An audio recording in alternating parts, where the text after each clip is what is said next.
Assalamualaikum warahmatullahi wabarakatuh. Kami dari kelompok 2 ingin membahas materi tentang ruang lingkup dan faktor penyebab anak berkebutuhan khusus.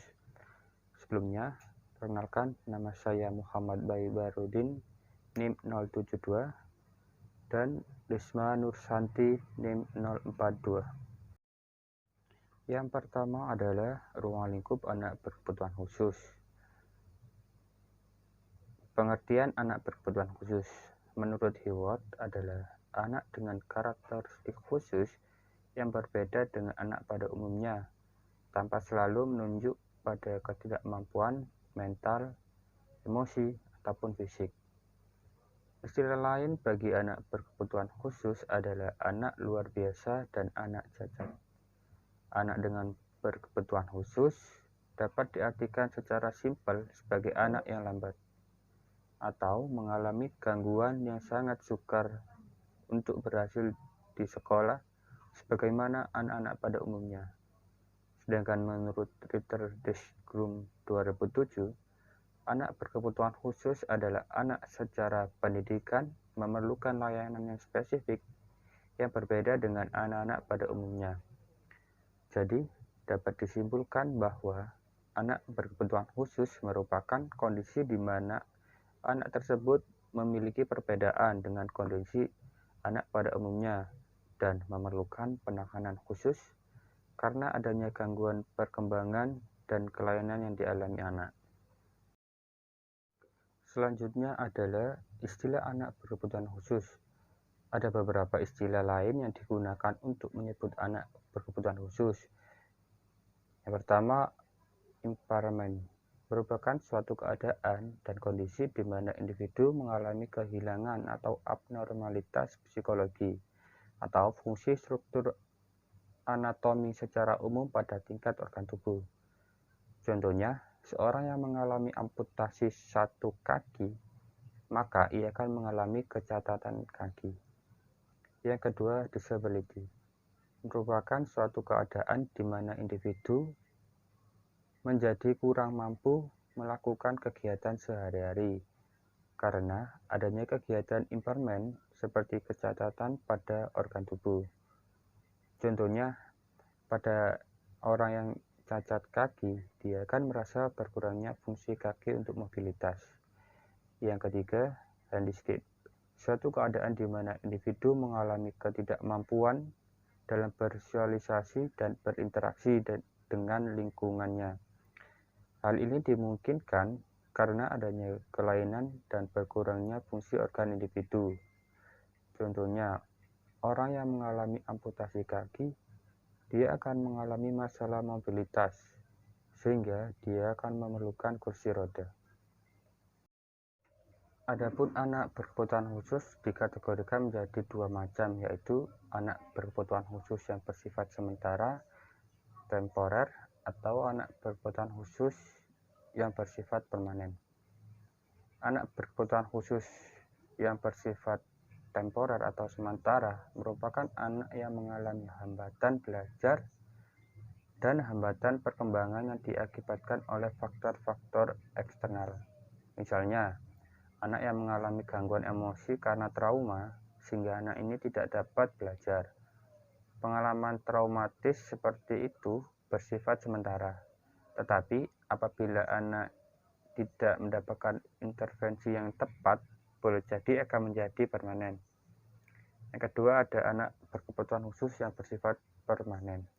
Merupakan anak-anak yang memiliki hambatan belajar dan hambatan perkembangan yang bersifat internal yang diakibatkan oleh kondisi kecacatan seperti anak yang kehilangan fungsi penglihatan, pendengaran, gangguan perkembangan kecerdasan, dan kondisi gangguan gerak, gangguan emosi, sosial, dan tingkah laku. Dengan makna lain, akan berkebutuhan khusus yang bersifat permanen, yang artinya dengan anak penyandang kecacatan. Selanjutnya, konsep dasar identifikasi anak berkebutuhan khusus. Istilah identifikasi merupakan erat hubungannya dengan kata menandai, menemukan, dan mengenali. Kegiatan mengidentifikasi adalah kegiatan untuk menandai dan mengenal sesuatu. Dalam pendidikan luar biasa, identifikasi merupakan langkah awal yang sangat penting untuk menandai anak yang mengalami kelainan atau anak berkebutuhan khusus. Dalam kegiatan mengetahui dan mengidentifikasi anak berkebutuhan khusus, guru tentu saja tidak melakukannya dengan sembarangan, tetapi harus menggunakan prinsip-prinsip identifikasi agar bisa mengetahui kategori anak berkebutuhan khusus di sekolah. Berikut ini prinsip umum dan khusus identifikasi anak berkebutuhan khusus. Yang pertama, prinsip identifikasi secara umum, menghimpun informasi secara lengkap mengenai kondisi anak berkebutuhan khusus dalam rangka penyusunan program pembelajaran yang sesuai dengan kebutuhan. Yang kedua, prinsip identifikasi secara khusus, penjaringan untuk menandai anak berkebutuhan khusus yang memiliki hambatan fisik, intelektual, sosial, emosional, dan sensoris. Kedua, ahli tangan, berdasarkan pada gejala-gejala yang ditemukan pada anak berkebutuhan khusus untuk dirujuk ke ahli lain untuk memperoleh penanganan lebih lanjut. Klasifikasi dilakukan untuk keperluan menentukan apakah anak berkebutuhan khusus benar-benar memerlukan pelayanan khusus atau tidak. Perencanaan pembelajaran untuk keperluan menyusun program pendidikan individual dan pemantauan kemajuan belajar. Selanjutnya, prevalensi anak berkebutuhan khusus. Jumlah anak berkebutuhan khusus ABK di Indonesia dari tahun ke tahun terus meningkat. PBB memperkirakan bahwa paling sedikit ada 10% anak usia sekolah yang memiliki kebutuhan khusus. Di Indonesia, jumlah anak usia sekolah 5-14 tahun ada sebanyak 42,8 juta jiwa. Jika mengikuti perkiraan tersebut, maka diperkirakan ada kurang lebih 4,2 juta anak Indonesia yang berkebutuhan khusus. Di Indonesia belum ada data resmi yang dikeluarkan oleh pemerintah.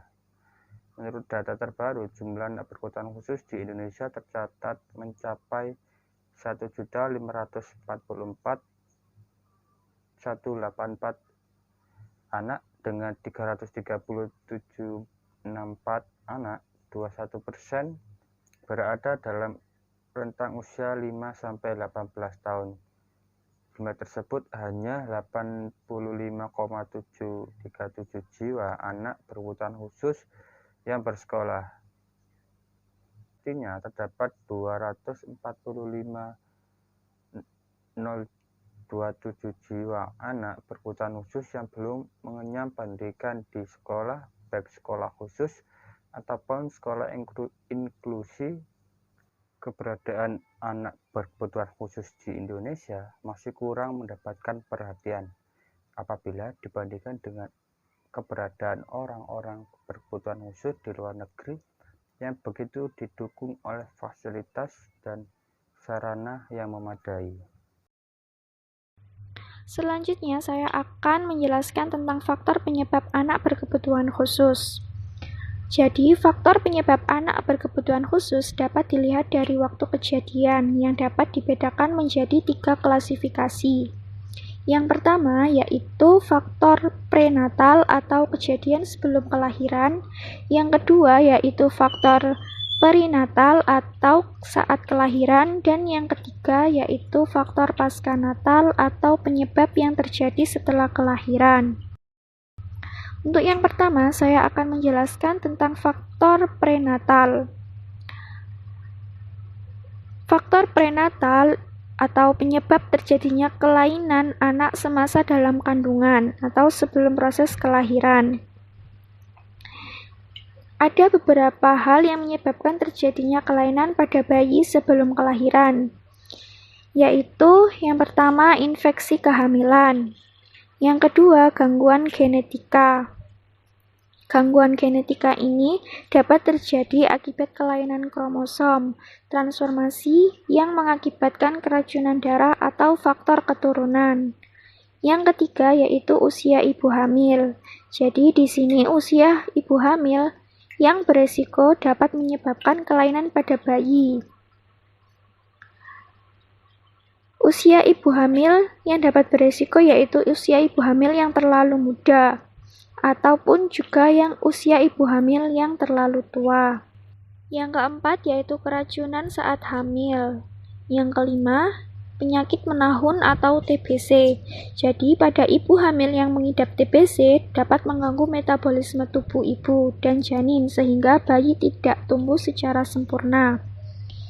Yang keenam yaitu infeksi karena penyakit kotor. Penyakit yang dimaksud ini adalah penyakit kelamin atau sipilis yang dapat terjangkit pada ibu. Organ kelamin yang terkena infeksi penyakit sipilis dapat menyebabkan tubuh ibu menjadi lemah dan mudah terkena penyakit lainnya yang dapat membahayakan janin dan ibu. Yang ketujuh yaitu toxoplasmosis, yaitu penyakit yang berasal dari virus binatang seperti bulu kucing. Yang kedelapan yaitu faktor rhesus atau anoksia prenalat, yaitu kekurangan oksigen pada calon bayi. Yang kesembilan yaitu pengalaman trauma pada ibu, dan yang terakhir yaitu penggunaan sinar X. Jadi, radiasi sinar X yang berlebihan dapat menyebabkan kecacatan pada bayi karena merusak sel kromosom janin. Yang kedua yaitu faktor perinatal atau waktu terjadinya kelainan pada saat proses kelahiran dan menjelang sesaat setelah proses kelahiran. Adapun hal-hal yang menyebabkan terjadinya kelainan pada bayi saat kelahiran. Yang pertama yaitu proses kelahiran lama. Proses kelahiran lama dapat terjadi karena cairan ketuban janin yang terlalu lama sehingga mengandung zat-zat kotor yang membahayakan bayi. Yang kedua yaitu kelahiran dengan menggunakan alat bantu yang dapat menyebabkan kecacatan pada otak bayi, misalnya menggunakan vakum tachyferlosing. Dan yang ketiga yaitu pendarahan. Pendarahan dapat terjadi karena plasenta previa, yaitu jalan keluar bayi yang tertutup oleh plasenta, sehingga ketika janin semakin membesar, maka gerakan ibu dapat membenturkan kepala bayi pada plasenta yang mudah berdarah. Bahkan sangat berbahaya apabila bayi dipaksa lahir secara normal dalam kondisi tersebut. Yang keempat yaitu kelahiran sungsang. Yang kelima yaitu tulang ibu yang tidak proporsional. Jadi, jika ibu yang memiliki kelainan bentuk tulang pinggul atau tulang pelvik dapat menekan kepala bayi saat proses kelahiran. Yang ketiga yaitu faktor paskanatal atau terjadinya kelainan setelah anak dilahirkan sampai dengan sebelum usia perkembangan. Adapun hal-hal yang dapat menyebabkan terjadinya kelainan pada bayi setelah kelahiran. Yang pertama yaitu penyakit infeksi bakteri. Yang kedua yaitu kekurangan zat makan. Apabila bayi kekurangan gizi atau malnutrisi dapat menghambat perkembangan otak pada bayi yang dapat mengalami kecacatan mental. Yang ketiga yaitu kecelakaan atau terjadinya kecelakaan pada bayi. Apabila kecelakaan pada bayi terutama pada area kepala yang dapat mengakibatkan luka pada otak. Karena otak adalah organ utama kehidupan manusia. Jika mengalami kerusakan, maka dapat merusak sistem tubuh lainnya. Yang keempat yaitu keracunan. Karena racun dapat masuk ke dalam tubuh bayi, dapat dari makanan atau minuman yang dikonsumsi oleh bayi. Jika daya tahan tubuh bayi lemah, maka dapat meracuni secara permanen. Itulah penjelasan dari kami kelompok 2 tentang ruang lingkup serta faktor penyebab anak berkebutuhan khusus.